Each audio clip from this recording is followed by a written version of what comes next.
Good afternoon. I want to take a minute to thank everybody for watching the UCVTS Pandemic Restart and Recovery Plan. This plan was originally presented to the Board of Education on Thursday, August 6th at about 6 p.m. And we are screencasting the presentation for anybody who may have missed the original presentation. The actual Restart and Recovery Plan can be found on our district website by visiting www.ucvts.org. And at the end of the presentation, we will be talking through next steps for each of the families.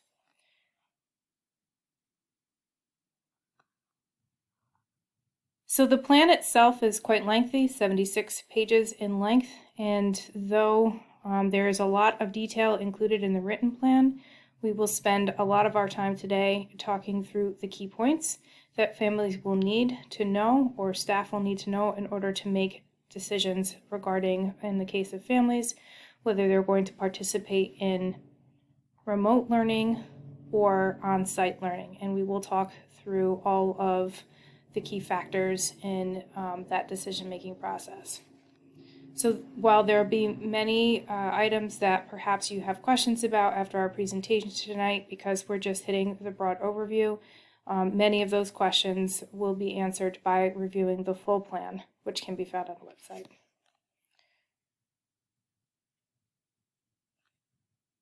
Additionally, I think there's a couple of things that are important for everybody to know when thinking through how our district uniquely created this plan and developed this plan. Specifically, we are a county vocational technical school, which means that we draw from 21 municipal districts in county and also a number of districts from out of county, in particular for our shared time programs or for the Union County Career and Technical Institute, which many of you know as UCCTI. So that means we work with more than 30 districts, and so in creating our plan, we really had to take into consideration what all of our other districts are doing, not only with their instructional plans and their schedule, but also with regards to transportation.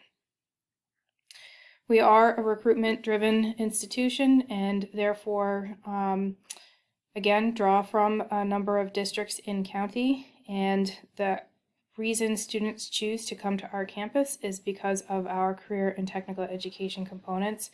So that was also a main focus in our decision-making process when developing the plan. Decision-making and planning was guided by a community of stakeholder volunteers who graciously gave of their time, their energy in helping create this plan.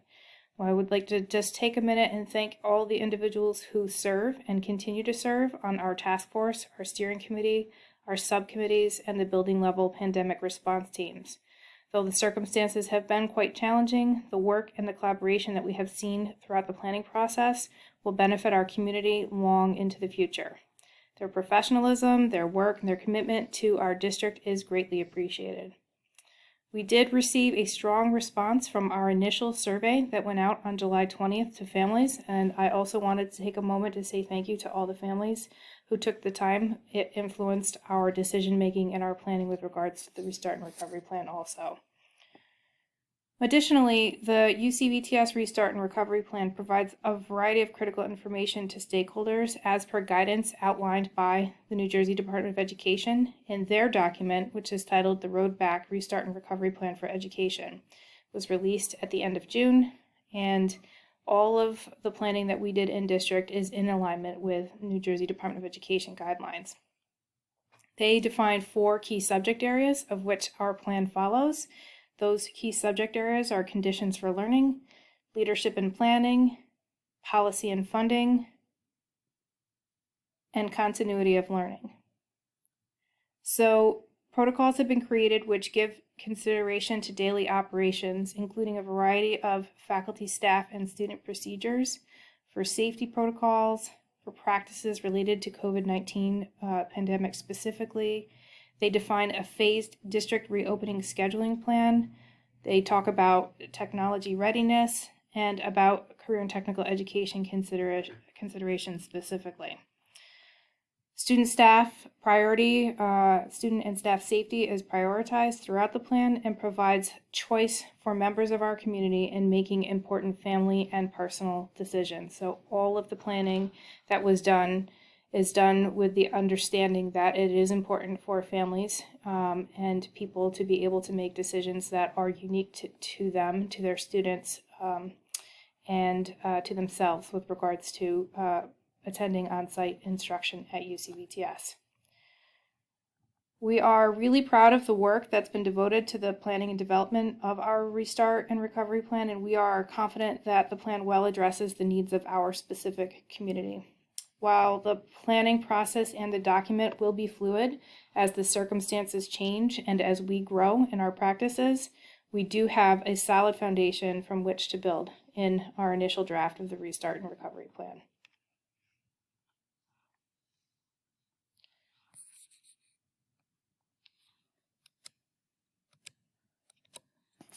Okay, so first thing I want to just kind of review is that each of our committees had guiding principles that we used, and these guiding principles were discussed at our subcommittee meetings, at our steering committee meeting, at our building level pandemic response teams, and at our task force meeting, so that everybody kind of understood where our focus was and had some guiding factors with regards to decision making.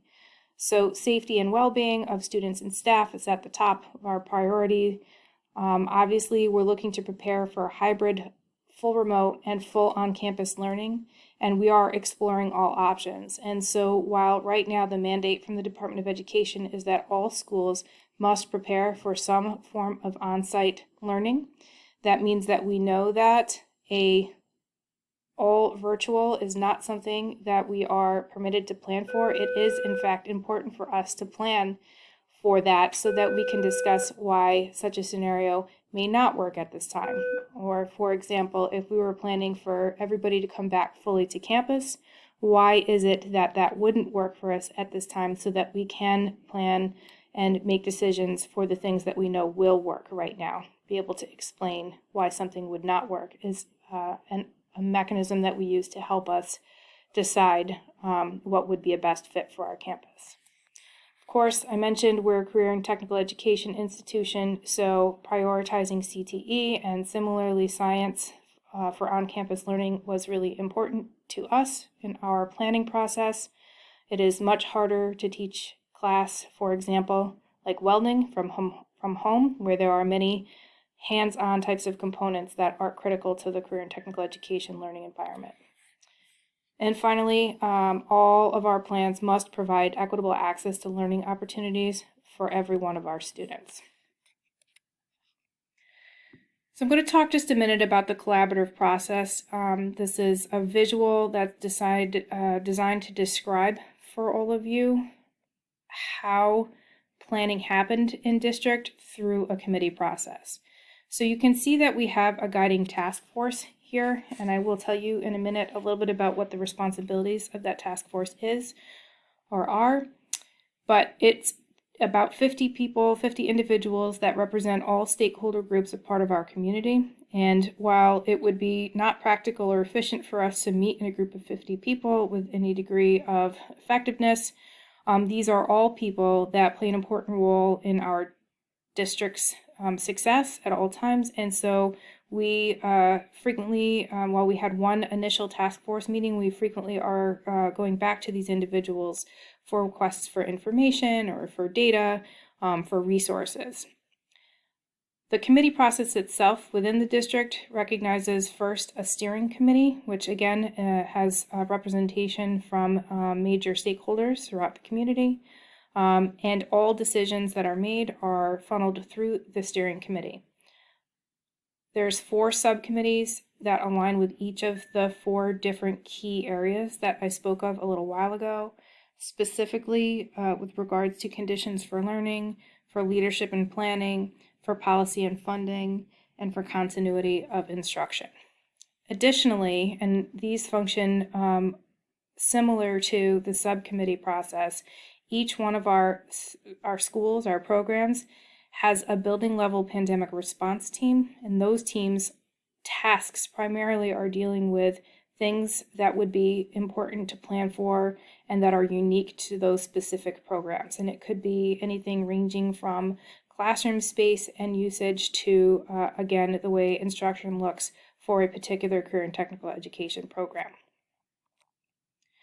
So while I take a minute to talk through the responsibilities and the roles that each of these committees took on, I will forward through the next couple of screens, which have all of the members of all of these committees listed here. And again, I just want to take a moment to say thank you to all of the many people who have helped us in our planning process.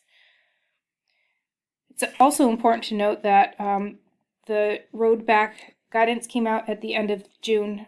That next week we had our first task force meeting. We have had, since that time, after the first task force meeting, we have had 6 steering committee meetings, 5 subcommittee meetings, 8 building level meetings, 1 task force meeting, and at least 3 admin meetings.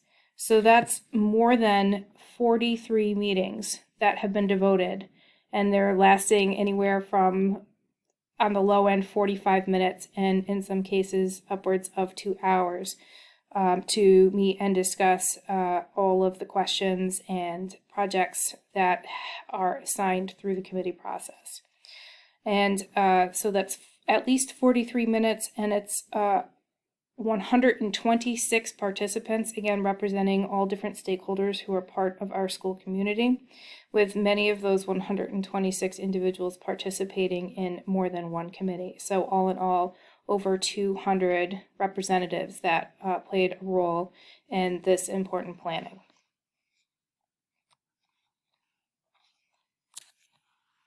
So I mentioned a minute ago that the task force members specifically were responsible for not necessarily attending a lot of meetings, but serving as an important resource for us to funnel questions through to get additional information, to request data in an effort to influence or inform our planning. The steering committee consists of about 15 people, and again, they are representing various stakeholder groups in our community. You can see their names listed here. Their responsibilities of this committee primarily is to guide the creation of the district reopening plan, the restart and reopening plan, and spent most of their time with that main focus. They also serve to liaise and guide all of the subcommittee work, including any requests for data surveys to be sent to either our whole community or parts of our community. So, for example, they influenced the survey that went out to our parent community that initially got data on what family plans were and concerns regarding on-site or remote learning for the fall. Moving on to our first subcommittee, Conditions for Learning, the primary responsibility of this subcommittee was to talk about all things safety related. So there was a large amount of work that happened through this subcommittee and continues to happen. There are specifically 10 safety standards. I'll talk a little bit more about those standards later in my presentation. They also are responsible for talking through social emotional learning programs, what the lunch program is going to look like, and any number of other considerations that would be important for us to plan for, making sure that our students and staff are safe when they come back in the fall. The second subcommittee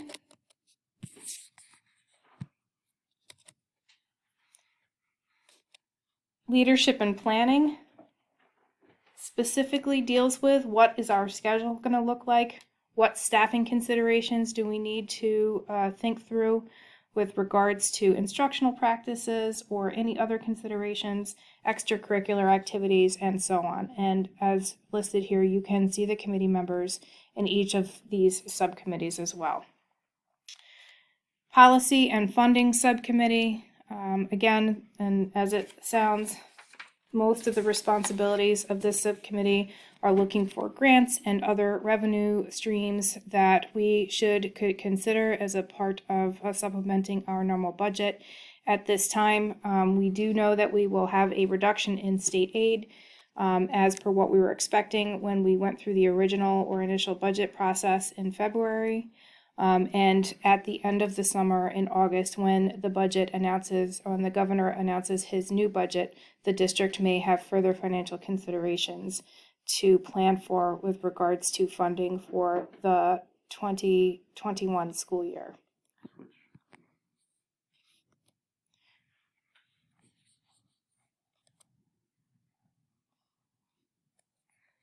The final subcommittee to review is the continuity of learning subcommittee. Primarily, the responsibilities of this committee were to look at the many instructional practices that we would need to incorporate in order to ensure success in a very different learning environment. One that will look like remote learning, fully remote for some families and students, and one that would accommodate students who are coming to our campus for on-site instruction, and which also allows for us to provide synchronous instruction so that the students who are learning from home have the same quality of education as the students who are learning on-site, and also opportunities for asynchronous instruction where students will have independent learning that they will need to accomplish as a part of the fulfillment of their class requirements, their course requirements. Of course, also a part of continuity of learning is whether the technology that we have is something that will support the instruction, and do all of our students have access to Wi-Fi at home, and students who have special education needs through an IEP or a 504, making sure that all of those students have the services that they need to be successful in whichever learning environment their families feel is most appropriate. Moving on to the building level pandemic response teams, I'd mentioned that each one of our buildings or programs has their own team. And the responsibilities of these teams would be to look at the individual components of a particular program or building and plan for the needs of those buildings or programs. So for example, one of the first things that the building pandemic response teams did was a building analysis where administrators in conjunction with custodial staff or maintenance staff went into every single classroom, every single office, and looked at the space that was there. And in particular with the classrooms, they're looking to make sure that we are able to maintain 6-foot distance. And in order to do so, how many what's the maximum occupancy in order to do that? What's the capacity of the classrooms in order for us to maintain those social responsibility or social distancing responsibilities? Building level pandemic response teams will continue throughout the summer and into the fall in helping us plan best for individual circumstances in each of these programs. So again, I just want to say thank you to all of the more than 100 individuals who have been so helpful in planning for our district's restart and recovery.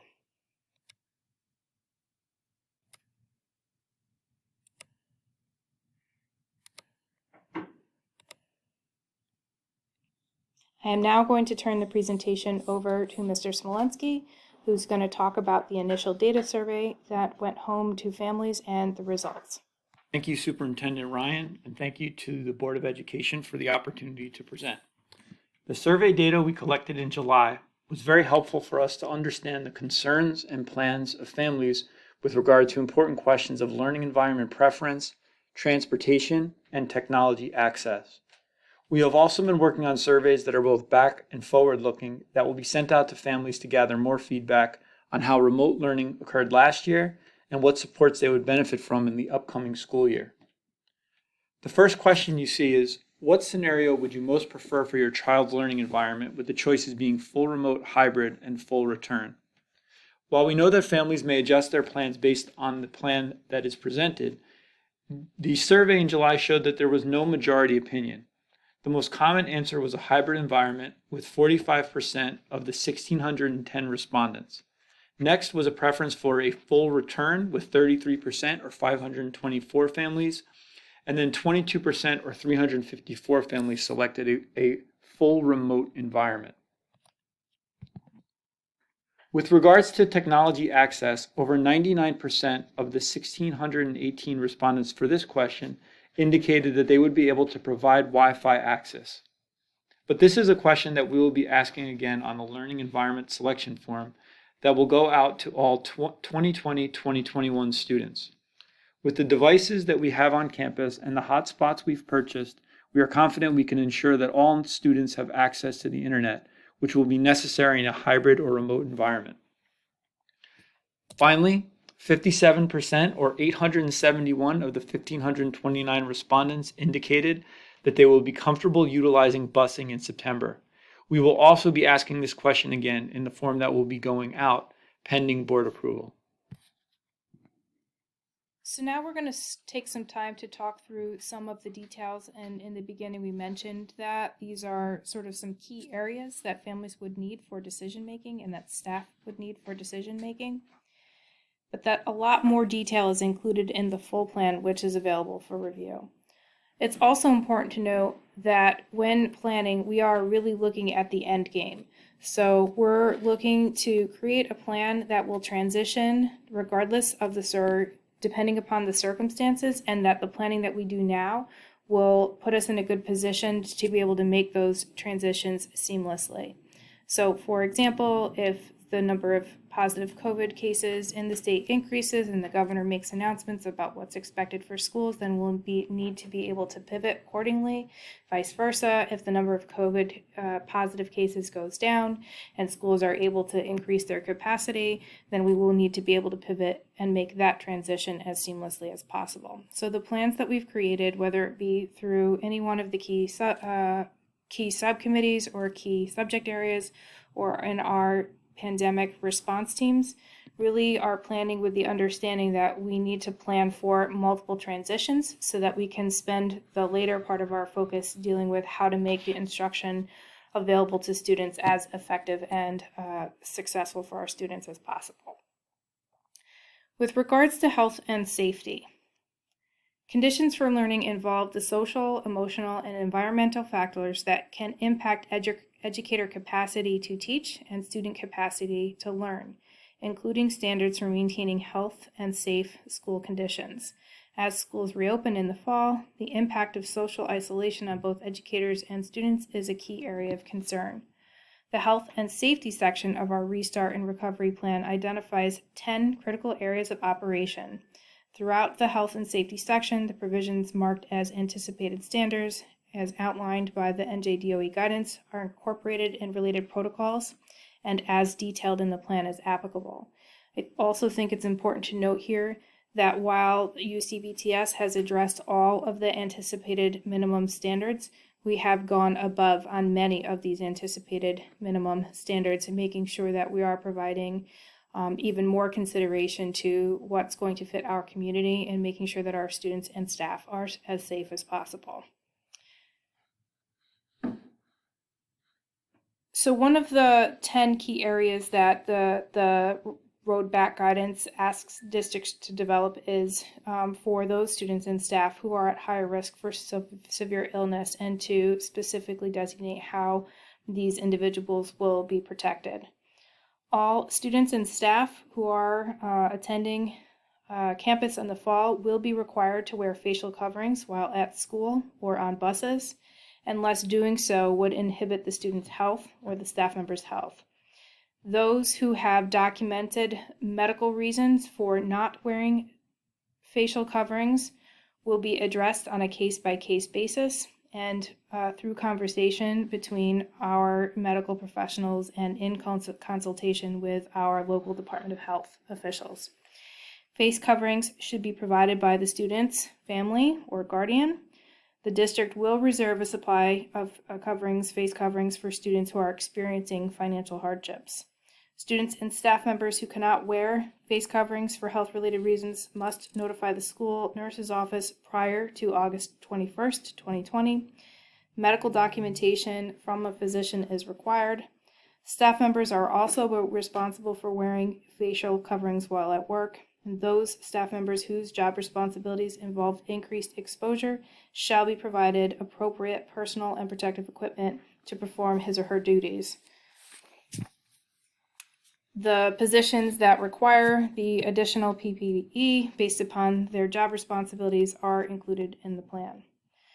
Students and staff must also remain at a 6-foot distance from each other at all times while on campus. Daily student capacity and classroom instruction will be cohorted as needed, which will reduce our on-site capacity by more than 50%.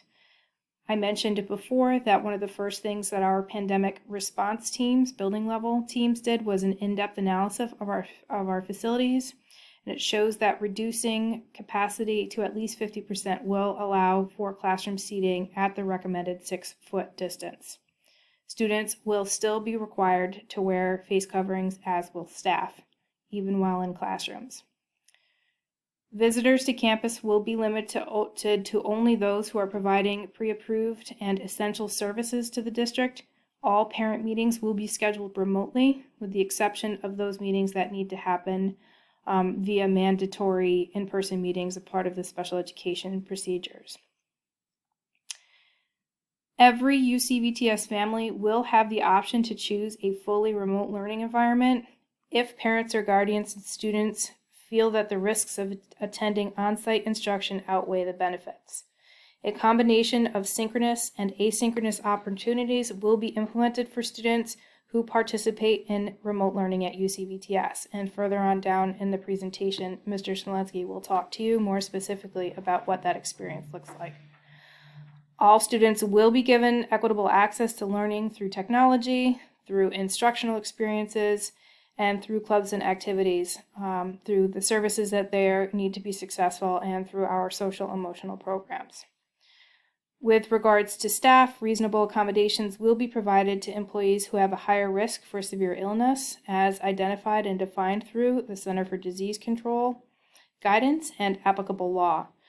As per the CDC, in the plan, there is a specific list of students who the CDC defines as being at higher risk.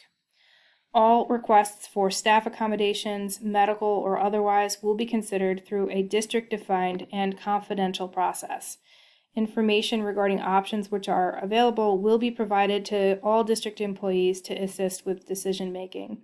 From there, individualized meetings will be set up so that we can discuss with each individual their unique circumstances. UCVTS schools will allow for social distancing within the classrooms to the maximum extent practicable. This will be achieved by ensuring students are seated, again, as I mentioned, at least 6 feet apart. Modifications will be considered for each individual classroom space, which include turning desks to face the same direction and or having students sit on one side of the table, spaced apart, among other considerations. Teachers who wish to consider a particular desk arrangement that is different from one of those arrangements can do so in consultation with their building administrator. We've received a lot of questions to date about transportation. Transportation is something that will be coordinated with each of our unique sending school districts. Again, I mentioned that we work with more than 30 sending school districts, 21 municipalities within the county, and a number of out-of-county districts. UCVTS will work with sending school district administrators and transportation staff to coordinate pickup and drop-off times, which meet adjusted times for on-site instruction according to our UCVTS schedule and to the phased reopening plan.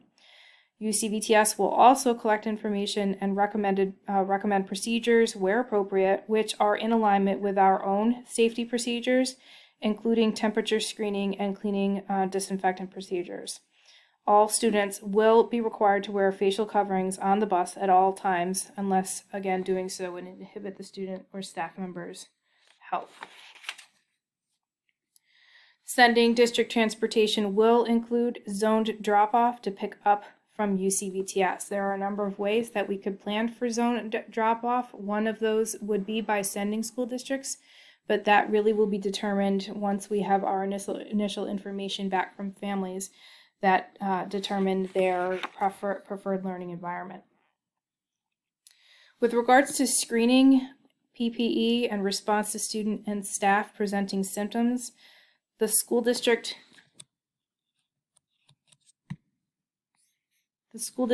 will adopt a policy regarding the screening procedures to be scheduled at our next Board of Education meeting. Students attending on-site instruction will be required to be checked through designated screening areas or checkpoints that will be located near or at zoned drop-off areas. Staff will take student temperatures at checkpoint areas. All families will be required to complete additionally a daily questionnaire at least 1 hour prior to the start of school, which assesses COVID-19 symptoms. Symptom data will be collected where appropriate. Observed signs and symptoms of COVID-19 will be documented as per FERPA and HIPAA regulation.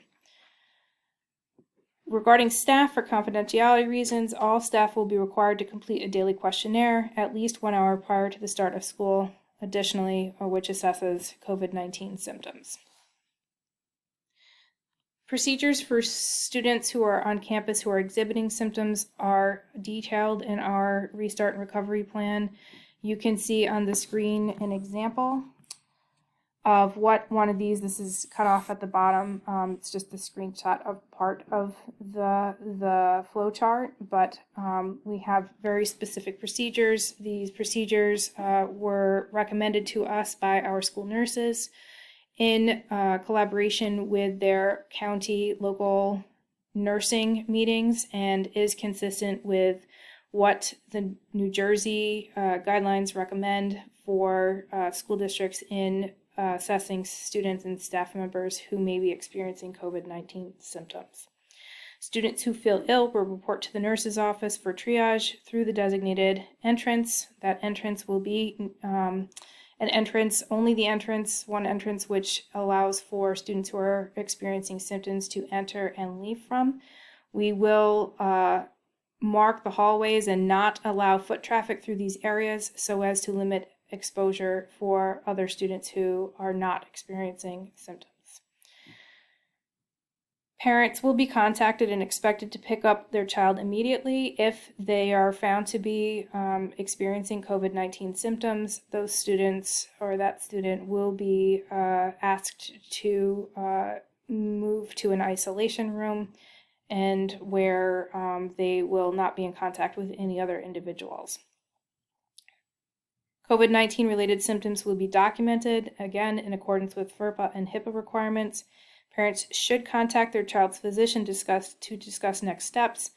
The building principal will be notified accordingly. Additionally, any students with a temperature which reads greater than 104 degrees will be moved to the designated isolation room. Parents will be asked to pick up their child immediately if they have a temperature reading of more than 100.4. Specific procedures for staff members are also listed in the plan.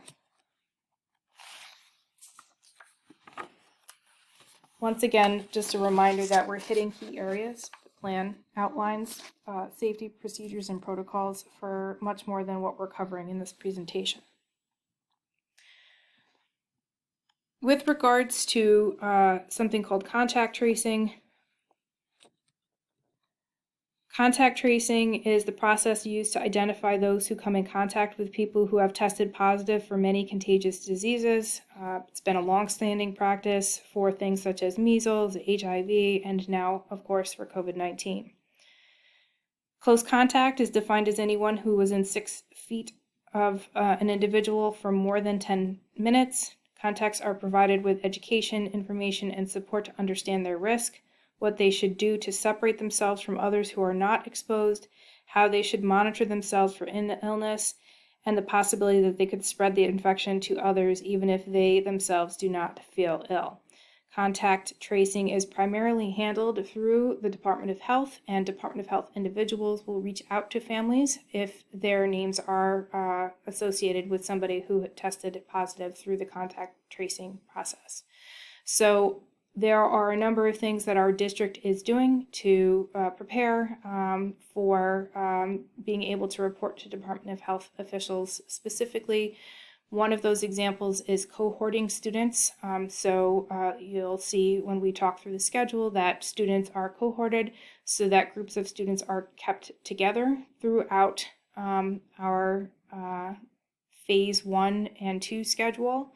And so that will be easier for us to determine who a student may have come in contact with. If there is or are symptoms associated with COVID-19 and it is determined that an individual has tested positive, then decisions will be made with or in conjunction with our local health departments, which would be the Rahway Department of Health and the Union County Department of Health, regarding next steps for our district for use of classroom space and continuation of on-site learning. All of those types of decisions are made in consultation with Department of Health officials. With regards to our cleaning and disinfectant practice, just and by and large, we are increasing the amount of times that we are circulating through the buildings, the classrooms, the restrooms, any of the areas that are high-touch areas will have increased attention to cleaning and disinfectant. When custodians first arrive in their buildings each day, they will walk their respective facilities to assess the cleanliness and supplies and address any observed issues prior to the start of the school day. They will log and create checklists for materials and supplies that need to be replaced and to ensure efficiency and consistency of supply reordering when appropriate. We have specifically specialized equipment that the district has invested in, an air purification system for identified areas where we feel that perhaps, for example, in the isolation room in the nurse's office, where we may have students or staff members who have shown to have symptoms of COVID-19, that will pull the particles out of the air, reducing the possibility of the spread of an infection. Specifically, equipment like the spray machines that are used to spray desks and chairs in a quick manner have been purchased through the district to make sure that we are able to clean as effectively and efficiently as possible. There is a Wednesday built into the schedule for instructional purposes, but that will also allow our district staff, our district custodial and maintenance staff, to be able to take care of any building considerations, for the custodial staff to do deep cleaning of classrooms and visited areas. Any of the touch points like light switches and classroom desks and chairs, lunchroom tables, door handles, handrails, again, bathrooms, shared telephones, desktops, all of those areas are touch points that will have increased disinfecting when possible, certainly throughout the day and as much as we are able to do.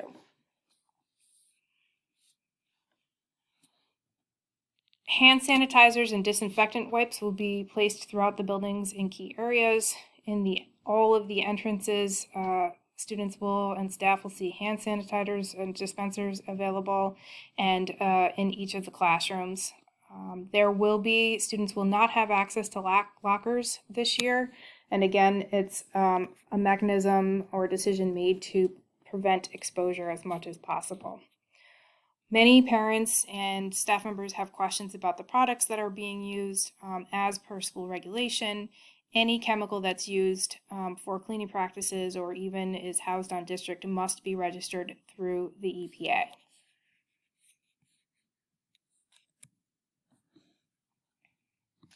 With regards to policy and funding specifically, I mentioned earlier that we are exploring all all possibilities with regards to additional revenue. There's many grants that are out there. Our district has applied for and received CARES Act money, which is consistent with our title funding. The budget for the 2021 school year was approved in February based upon numbers that were planned prior to the start of the COVID-19 pandemic. And so depending upon changes to state aid and other revenue streams, our school district will have a need to revisit how we have budgeted for the year and plan appropriately. In the meantime, we have taken some cost-saving measures to make sure that we are putting the district in the best possible situation regarding what happens moving forward and additional expenses as related to COVID-19 or any considerations that might need to happen in order to continue to provide the best possible learning experience for our students.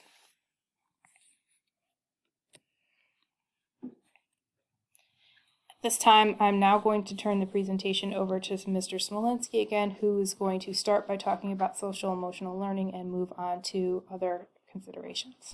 Thank you, Superintendent Ryan.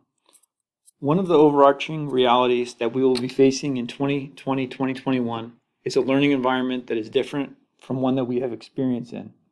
This goes for students, parents, administrators, teachers, and all community members. We know that the current pandemic, along with the challenges of adjusting to a new learning environment, will place a strain on the social-emotional health and well-being of many community members. We believe that one of the benefits of our flexible schedule is that the availability of time and training for all community members will be provided for how to approach this change. This can include teacher instructional strategies, work on school culture, helping teachers with self-care. Additionally, for students, it is important that we provide them with the tools they need to succeed in the new learning environment where students may need to be more self-directed than perhaps they have been in the past.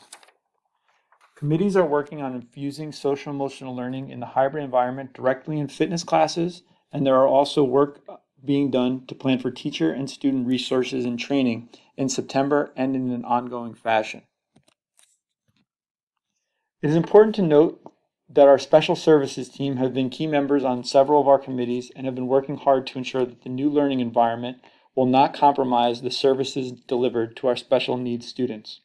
Again, the flexibility in the schedule will allow for individualized supports and adjustments that may be needed in the hybrid environment.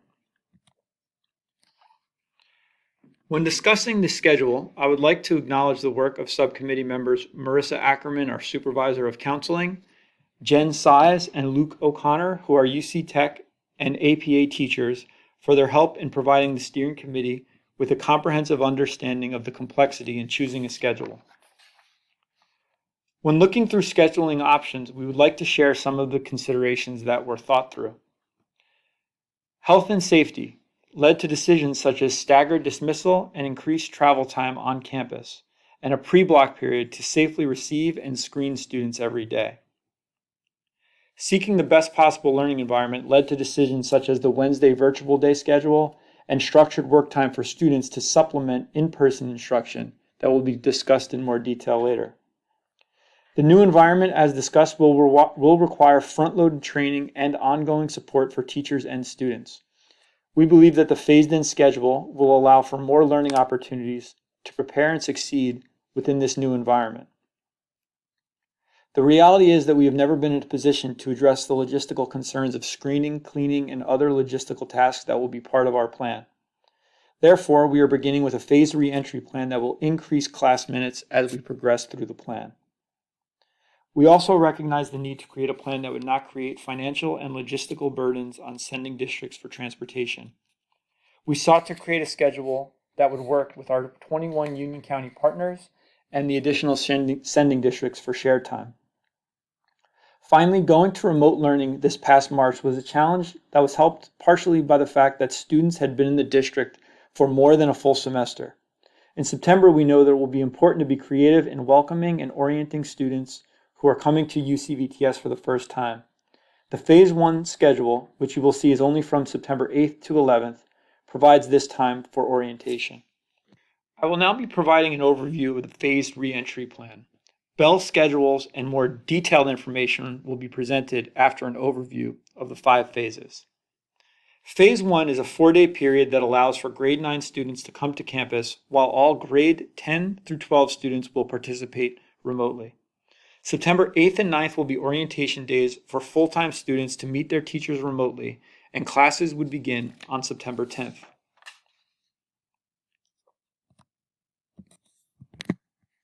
Phase 2 is scheduled to begin September 14th and is planned to phase out on October 16th, subject to state and local pandemic conditions and in communication with our Board of Education and health officials. Phase 2 will see a rotating A-B schedule with in-person and remote classes on Mondays, Tuesdays, Thursdays, and Fridays. Students will be placed into cohort by last name. There will be a 12:10 end to live instruction, and remote tasks for students will continue until 3 p.m.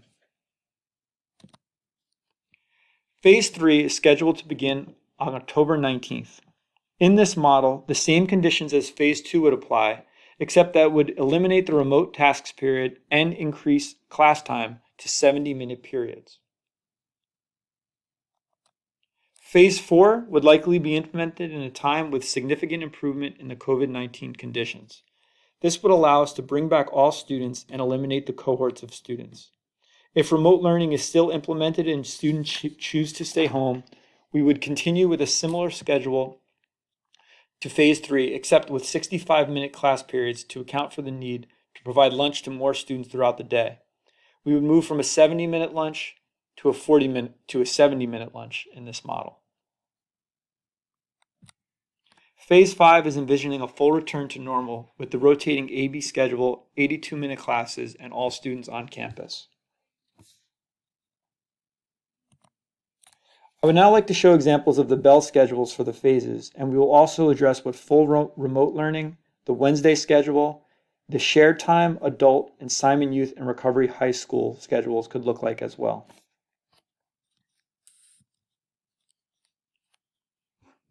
First, as you can see, is scheduling Phase 1, which would be scheduled for September 8th through 11th, with a 12:10 dismissal.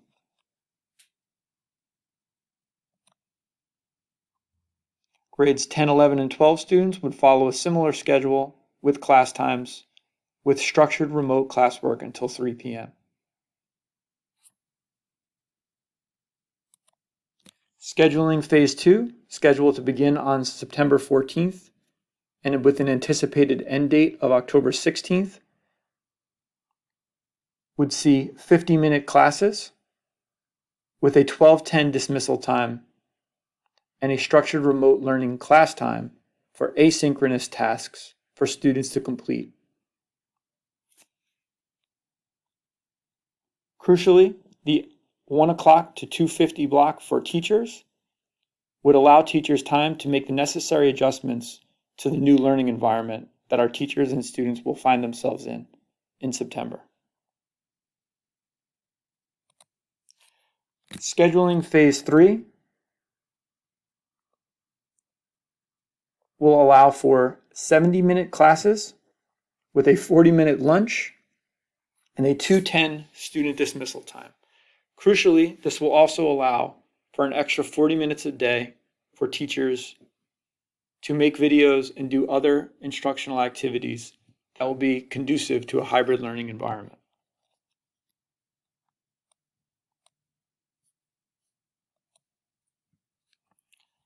Scheduling Phase 4, students would be on campus in this scenario 4 days a week rather than 2. The Wednesday schedule would still remain, and this would also assume that remote learning is still happening for a group of students. Scheduling Phase 4 has a very similar bell schedule to Phase 3, with slightly shortened classes, but keeping the 2:10 dismissal time.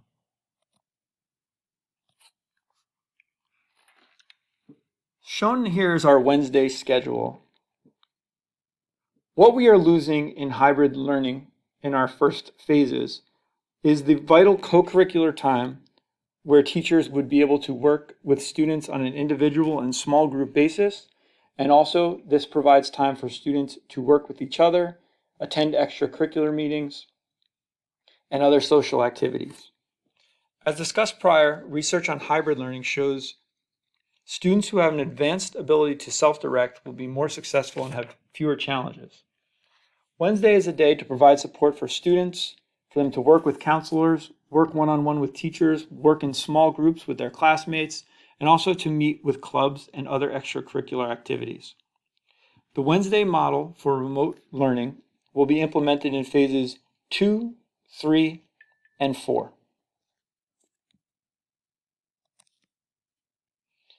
Next, slide will show what a full remote learning schedule would look like. Please note that the Wednesday virtual remote plan would be in effect under a full remote learning schedule, and this would be the class schedule for the other 4 days of the week. As you can see, there is a 9:30 start time and a 2:30 end time with 60-minute classes.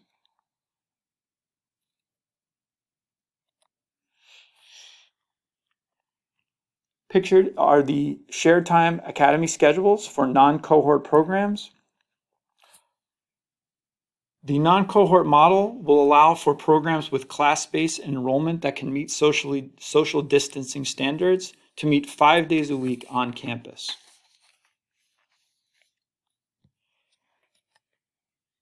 The normal 2-hour and 7-minute class time would be shortened by 17 minutes.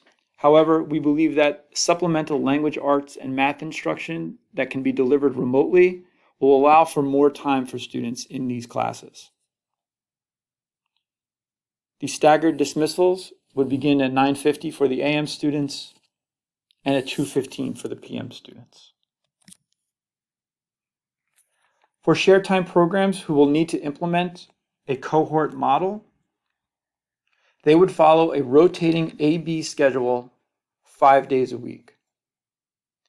Students who would be attending from home would be able to follow their class through streaming or other options.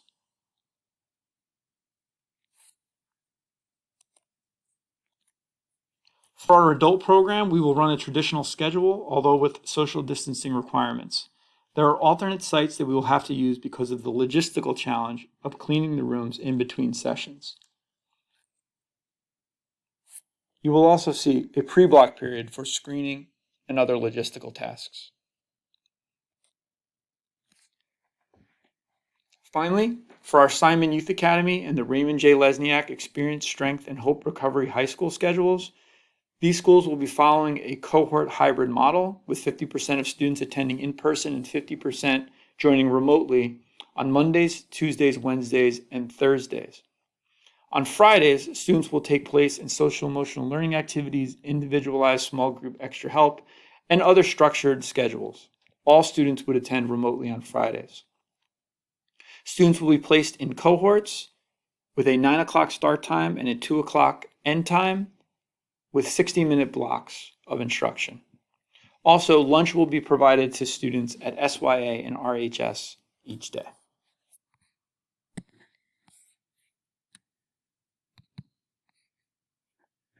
In closing, it's important to know that when planning for our UCVTS restart and recovery plan, we gave a lot of time and effort to planning for transitions that would account for a variety of scenarios depending upon the local and state numbers with regards to COVID. So our plan incorporates many pathways that can be taken depending upon the circumstances. Our plan also provides for choice for all families and students and opportunities for teachers and staff to make decisions that are according to their own individual circumstances. And finally, it's important to note that this plan must be fluid. While we have recommended to the Board of Education and the Board of Education has initially approved our restart and recovery plan, there will be a need to continue to update based upon the circumstances and as we complete additional details in our planning, and that this plan does in fact allow for us to have that flexibility and fluidity based upon the transitions and the learning experiences that we hope to provide our students. With regards to next steps, all students and parents were emailed last Thursday evening a link to both the UCVTS Pandemic Restart and Recovery Plan, as well as the presentation from the Board of Education meeting, and this is a screencast of that presentation which outlines the details that were discussed at the board presentation. Additionally, parents should have received and the instructions are included in the email that was sent out.